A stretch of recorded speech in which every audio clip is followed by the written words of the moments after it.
Assalamualaikum warahmatullahi wabarakatuh. Selamat pagi anak-anak. Apa kabarnya hari ini? Semoga dalam keadaan sehat ya. Sebelum memulai pembelajaran hari ini, marilah kita berdoa. Bismillahirrahmanirrahim. Berjumpa kembali dengan Bu Rahma.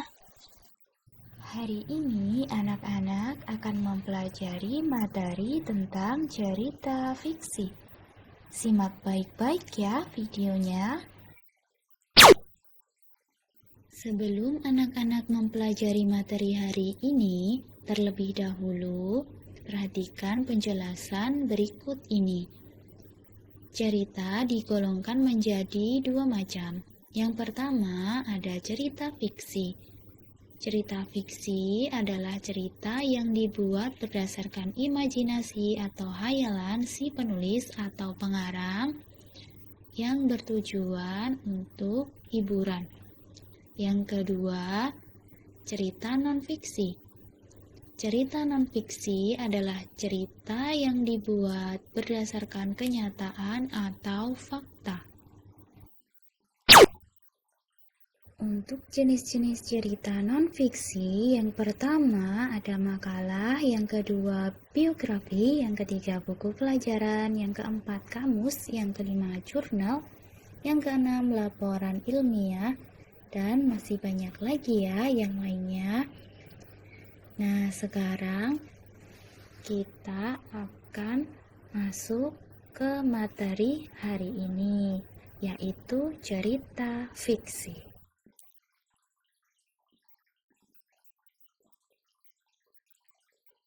Ciri-ciri cerita fiksi adalah sebagai berikut.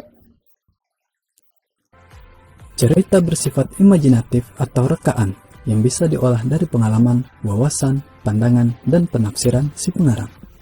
Yang dimaksud adalah untuk membuat sebuah cerita fiksi, pengarang dapat menciptakan inspirasi melalui atau berdasarkan berbagai faktor, seperti pengalaman, wawasan, pandangan, dan penafsiran yang kemudian dipadukannya ke dalam sebuah karangan fiksi.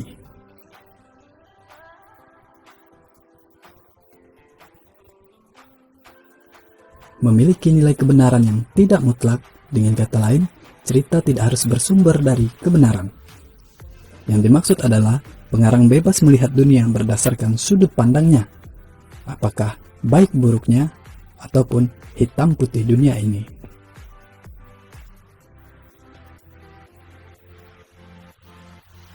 Susunan cerita tidak mengikuti sistematika tertentu.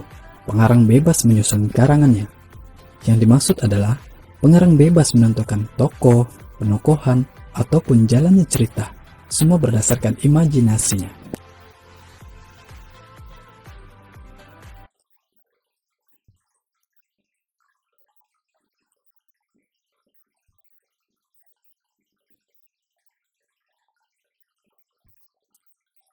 Sasarannya emosi atau perasaan pembaca, bukan logika.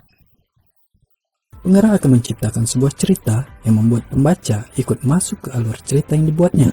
Pembaca akan ikut merasakan seperti yang tokoh rasakan, baik itu tertawa, marah, senang, bingung, atau menangis sekalipun.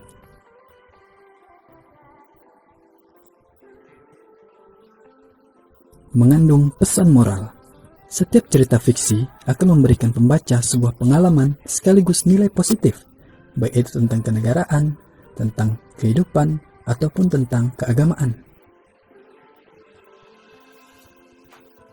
Bahasa yang digunakan bersifat konotatif atau bersifat sindiran atau bukan sebenarnya. Kita ambil contoh kata kambing hitam. Kambing hitam yang dimaksud bukanlah seekor kambing berbulu hitam, melainkan kambing hitam adalah orang atau sesuatu yang dipersalahkan atas suatu kejadian padahal dirinya tidak terbukti bersalah.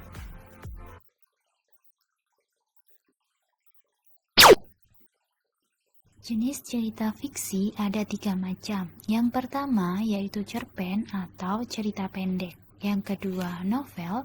Kemudian yang ketiga ada cerita rakyat atau biasa disebut dengan dongeng. Cerita rakyat atau dongeng merupakan cerita yang bersifat khayal dan ajaib yang biasa diceritakan secara turun-temurun yang tujuannya untuk hiburan. Nah, anak-anak, cerita rakyat atau dongeng itu ada 5 jenisnya. Yang pertama ada legenda, yang kedua mite atau mitos, yang ketiga ada fabel, yang keempat ada jenaka, dan yang kelima ada sagi atau saga. Perhatikan penjelasan selanjutnya dari jenis-jenis cerita fiksi berikut ini. Sekarang kita masuk ke dalam jenis-jenis cerita fiksi. Apa aja jenis-jenisnya? Yang pertama, cerita jenaka. Cerita jenaka adalah cerita yang mengisahkan tentang kebodohan atau kecerdikan tokohnya yang dapat membuat para pembaca terhibur dan tertawa. Contohnya ada Si Kabayan, Abu Nawas, dan cerita Pak Belalang.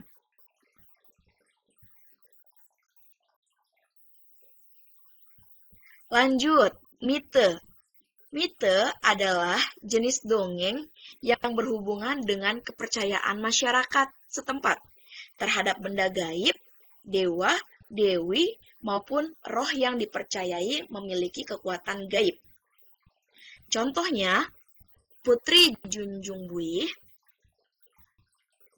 Legenda Dewi Sri, dan Jakatarub dengan 7 bidadari.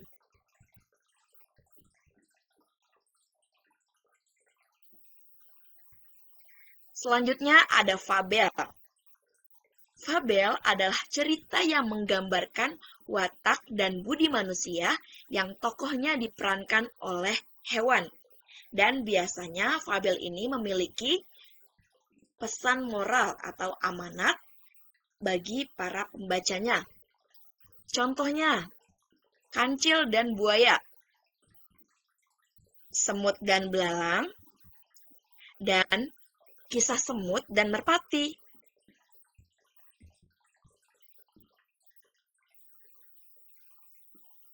Selanjutnya ada legenda. Legenda adalah jenis dongeng yang menceritakan asal-usul terjadinya suatu tempat, baik itu wilayah, daerah, maupun tempat yang kini dijadikan sebagai objek wisata. Selain itu, menceritakan kejadian alam maupun terjadinya suatu benda dengan cerita hayalan yang mengandung keajaiban. Contohnya, asal mula Danau Toba, asal mula Telaga Warna, asal-usul Man Kundang, dan legenda Tangkuban Perahu.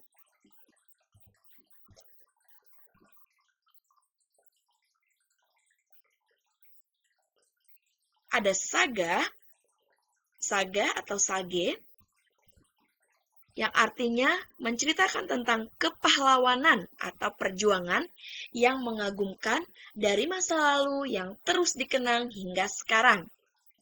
Contohnya ada Lutung Kasarung, Ciung Wanara, dan Si Pitung dari Betawi.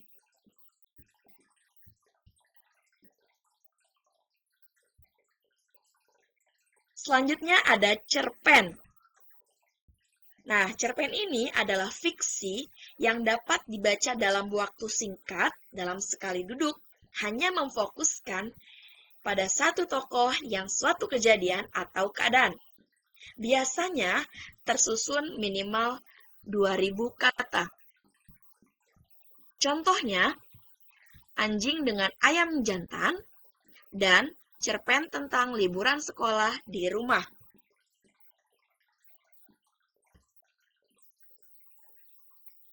Terakhir, ada yang namanya novel.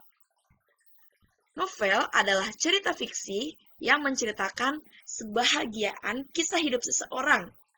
Cerita ini akan menceritakan secara panjang hubungan tokoh dengan orang sekitarnya, lengkap dengan penggambaran wataknya. Di dalam alur novel, cerita dibuat dengan pro dan kontra, serta memiliki klimaks pada ending. Jadi, di novel ini sudah memiliki alur cerita, dan biasanya tersusun dari beberapa bab. Novel ini cukup tebal. Contohnya, novel Ayat-Ayat Cinta, novel Bumi Manusia, novel Laskar Pelangi, dan novel Harry Potter. Ini adalah tugas anak-anak yang harus dikerjakan. Tugasnya ada di buku paket tematik tema 8. Bagi anak-anak yang sudah mempunyai buku paket tematik tema 8 dapat mengerjakan tugasnya di buku paket tema 8 tersebut. Atau dapat dikerjakan di buku tulis bahasa Indonesia. Selamat mengerjakan ya. Sekian dan terima kasih. Sampai jumpa lagi anak-anak.